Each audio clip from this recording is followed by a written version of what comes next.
উর্শিকার school miss করে আজ যেতে হলো কয়েকটা জায়গায়, কিন্তু মেইন যে কাজের জন্য তাড়াহুড়ো করে সকাল সকাল বের হলাম সেই কাজটাই হলো না। কি ছিল সেই কাজ, কেন হলো না, আর কোথায় কোথায় গেলাম, পুরোটাই থাকছে আমার আজকের ভিডিওতে।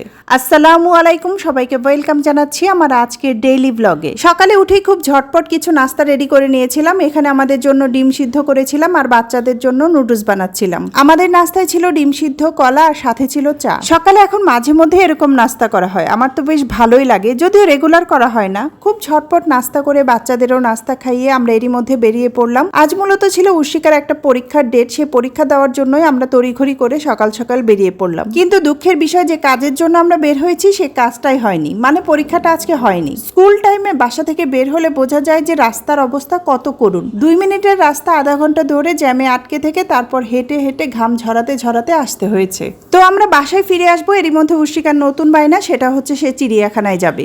যদিও আমার একদমই ইচ্ছা ছিল না, কারণ প্রচন্ড গরম, রোদটাও আজ খুব কড়া উঠেছে, কিন্তু উর্শিকার জেদের কাছে অবশেষে যেতেই হলো। এই ভরপুর দুপুরে চিড়িয়াখানা যাওয়া মানেই হচ্ছে জেনে শুনে ক্লান্ত হওয়া, কারণ চিড়িয়াখানা গেলে প্রচুর হাঁটতে হয়, এত বড় এরিয়া, হাঁটতে হাঁটতে ক্লান্ত হয়ে যেতে হয়। আর এর আগের বার চিড়িয়াখানা যাওয়ার আমার অভিজ্ঞতাটা মোটেও ভালো ছিল না। এত পরিমাণ নোংরা ছিল, এত গন্ধ আর অপরিষ্কার ছিল যে আমার এবার চিড়িয়াখানা যাওয়ার কোনো ইচ্ছেই ছিল না। এবার চিড়িয়াখানা যাওয়ার অভিজ্ঞতাটা কিন্তু ভালো ছিল, কারণ সবকিছু খুব পরিষ্কার পরিচ্ছন্ন ছিল, বোঝাই যাচ্ছিল চিড়িয়াখানা পশু পাখিগুলো যথেষ্ট যত্নে আছে। আর ভেতরে বড় বড় গাছগাছালির জন্য ভেতরে পরিবেশটা যতটা গরম ভেবেছিলাম ততটাও গরম ছিল না, বেশ আরামদায়কই ছিল। আর সবচেয়ে মজার যে বিষয়গুলো সেটা হচ্ছে বাচ্চারা খুব মজা পাচ্ছে। আমরা ক্লান্ত হয়ে বসে যাচ্ছিলাম, বাট উর্শিকার মধ্যে কোনো ক্লান্তি নেই, সে একটার পর একটা এটা দেখবে ওটা দেখবে আবদার করেই যাচ্ছে। মানে সে বইয়ে যত ধরনের পশু পাখি দেখেছে সবকিছু সে এখন চিড়িয়াখানায় দেখবে, এটাই তার ইচ্ছে। উদ্রিকা বড় হওয়ার পর এবারই সে প্রথম চিড়িয়াখানায় আসলো, সেও ভীষণ এনজয় করছে। বিশেষ করে বাঘ আর বানর তার ভীষণ পছন্দ।